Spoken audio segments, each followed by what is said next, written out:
بات کہیں بھی جائے ولایت علی پہ تو آئے گی. اور علی نے اپنی زندگی میں جو کارنامے انجام دیے عزت والے، ان کارناموں کی طرف توجہ ہوگی. لیکن یہ کہ آپ استدلال سنتے جاؤ. وہ کافر آ گیا میدان میں اور گھوڑے کو سے عبور کر کے خندق کو پیغمبر کے پاس آ گیا. پیغمبر سے اس نے کچھ لاف و گزاف باتیں کی، وقت نہیں. ٹھیک ہو گیا، ہاں لاف و گزاف لنترانیاں. تو ایک مرتبہ رسول نے دوستوں کو دیکھا اور کہا من لہو، ہے کوئی اس کے مقابلے پہ جانے والا؟ سنا ہے کون اٹھا تھا؟ آپ کو بھی معلوم ہے، سناٹا تھا. پورے خیمے میں بڑے بڑے جلیل القدر بزرگ تشریف فرما تھے. حلیم الطبع بھی تھے، غصہ رکھنے والے بھی تھے.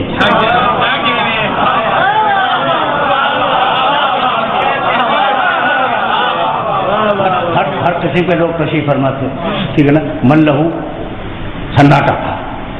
بس اس نے سناٹے کو توڑا جس نے ذوالشیرہ کے سناٹے کو توڑا تھا.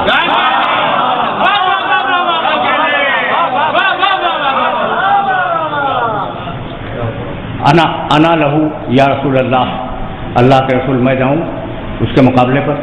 تو کوئی تو بولے. کہا علی تم بیٹھ جاؤ. پھر فرمایا من لہو، ہے کوئی اس کے مقابلے پہ جانے والا؟ پھر علی اٹھے، کہا تم بیٹھ جاؤ. 3 مرتبہ اتمام حجت فرمائی ہے. 3 مرتبہ علی اٹھے ہیں اور تینوں مرتبہ رسول نے انہیں بٹھا دیا کہ علی تم بیٹھ جاؤ. پھر چوتھی مرتبہ رسول نے عجیب جملہ کہا، من لہو، ہے کوئی اس کے مقابلے پہ جانے والا؟ فلہ الولایت بعدی، اپنے بعد اسے خلافت دوں گا. اب تعجب کی بات یہ ہے کہ اس ترغیب پر بھی کوئی نہ اٹھا.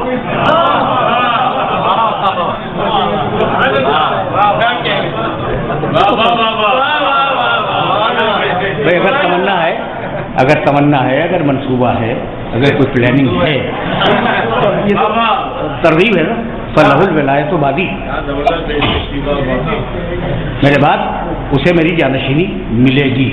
اس ترغیب پر بھی کوئی نہ اٹھا. اس ترغیب میں پیغمبر نے 2 باتیں کہی اور اگر سمجھ سکو تو بات مکمل ہو جائے. رسول نے کہا کہ جو کوئی جائے گا اس کے مقابلے پر میرے بعد اسے خلافت ملے گی. اس کا مطلب یہ کہ زندہ واپس آئے گا.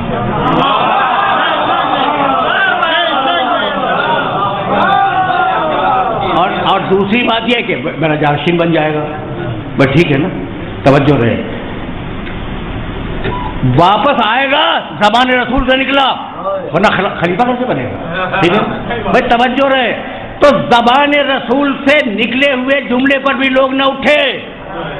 اب میں یہی کہنا چاہ رہا ہوں کہ جسے ایمان بالرسالت تھا وہ اٹھا.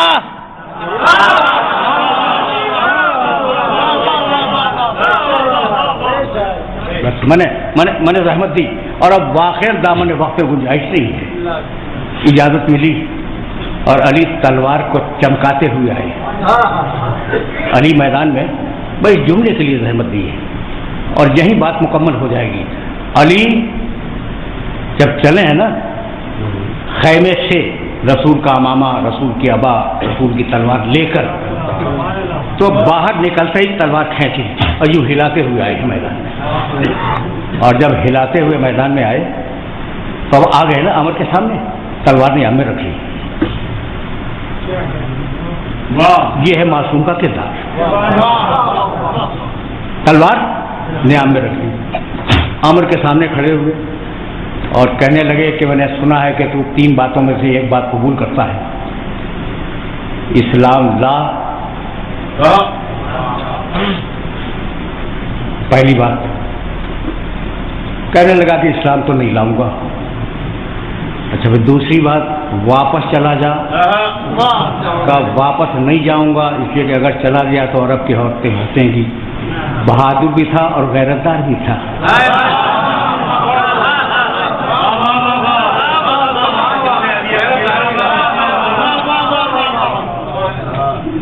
توجہ رہے. لیکن یہ جملہ سنو، جب میں دیکھنے کے بعد بولتا ہوں، کتاب میں پہلے دیکھتا ہوں. اسلام لا، کہا اسلام نہیں لاؤں گا. ٹھیک. واپس چلا جا، کہا واپس نہیں جاؤں گا. اب 2 مطالبے تو پورے ہو گئے. کہا اچھا پہلے تو مجھ پر وار کر. اب سمجھ میں آیا کہ اسلام جو ہے وہ دہشت گردی کا دین نہیں ہے.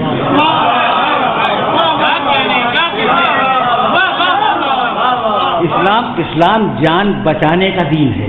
کیا کہا علی نے؟ اسلام لا، جان بچا لے. نمبر 1. نمبر 2، واپس چلا جا، جان بچا لے. تیسری منزل پہ کیا فرمایا کہ پہلے تو حملہ کر، مجھے مار دے، جان بچا لے. اس نے کہا کہ یہ تینوں باتیں مجھے قبول نہیں ہیں. اچھا تو پھر ضدی ہے، تو ایسا ضدی آئے تو اس وقت جہاد واجب ہو جاتا ہے.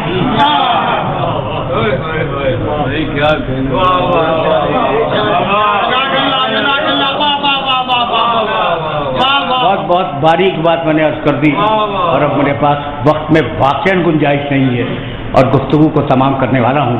لیکن ایک جملہ سنتے جاؤ. کہنے لگا تو بڑھ بڑھ کے بول رہا ہے، تو ہے کون؟ تو کون ہے؟ کہنے لگے انا علی بن ابی طالب، میں ابو طالب کا بیٹا علی ہوں. میں ابو طالب کا بیٹا علی ہوں. بھرے ہوئے میدان میں ایک طرف دوستوں کا مجمع ہے، دوسری طرف دشمنوں کا مجمع ہے، اور بیچ میدان میں کھڑے ہوئے کہہ رہے ہیں میں ہوں ابو طالب کا بیٹا، میں ہوں ابو طالب کا بیٹا، میں ہوں ابو طالب کا بیٹا. باپ میں کوئی عیب ہو تو انسان دوستوں سے بھی چھپاتا ہے.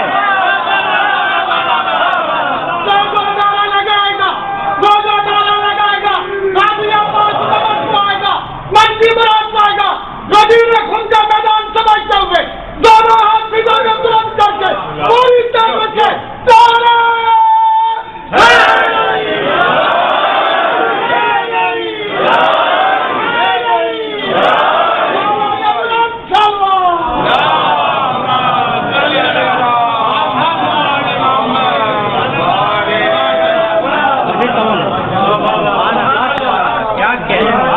گفتگو اس مرحلے پر تمام ہوئی. انا علی بن ابی طالب، میں ابو طالب کا بیٹا علی.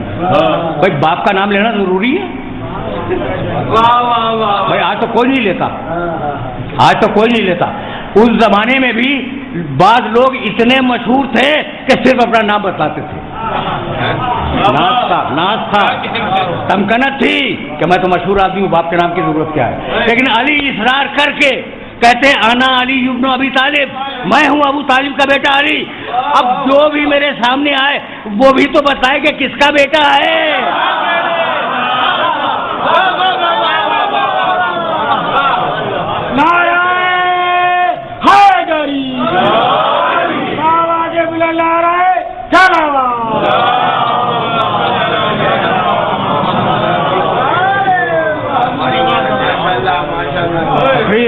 تقریر آخری مرحلوں میں داخل ہونے والی ہے. اچھا بھائی، تو سن 5 ہجری بھی ہے جنگ خندق. سن 5 ہجری یہ کیا چل رہا ہے؟ 1400 کتنے سال پہلے کا واقعہ ہے؟ 1429 سال ایسے ہی ہوا. کہا کہ اچھا تو تم ابو طالب کے بیٹے ہو؟ کہا کہ ہاں میں ابو طالب کا بیٹا ہوں. کہنے لگا کہ تم سے کیا لڑوں، وہ بوڑھا عمرو ابن عبد ود، اور تم سے کیا لڑوں، تمہارا باپ جاہلیت کے زمانے میں میرا دوست تھا. کہنے لگے اس کو خاموش. خندق فقط تلوار کی جنگ نہیں ہے، عقائد کی جنگ ہے. تمہارا باپ جاہلیت میں میرا دوست تھا، اس کو خاموش ہو جا. لا صداقت بین الکفر والاسلام، کافر اور مسلم ایک دوسرے کے دوست نہیں ہوتے. تقریر تمام ہو گئی. عمر نے کہا سن 5 ہجری میں کہ ابو طالب میرا دوست. علی نے کہا کہ نہیں، کافر میں مسلمان میں دوستی نہیں ہوا کرتی. تو 5 ہجری میں فیصلہ کیا علی نے کہ ابو طالب مسلمان، اور دعویٰ کیا عمر نے کہ ابو طالب کافر. اب 5 ہجری سے زمانہ جب آگے بڑھے گا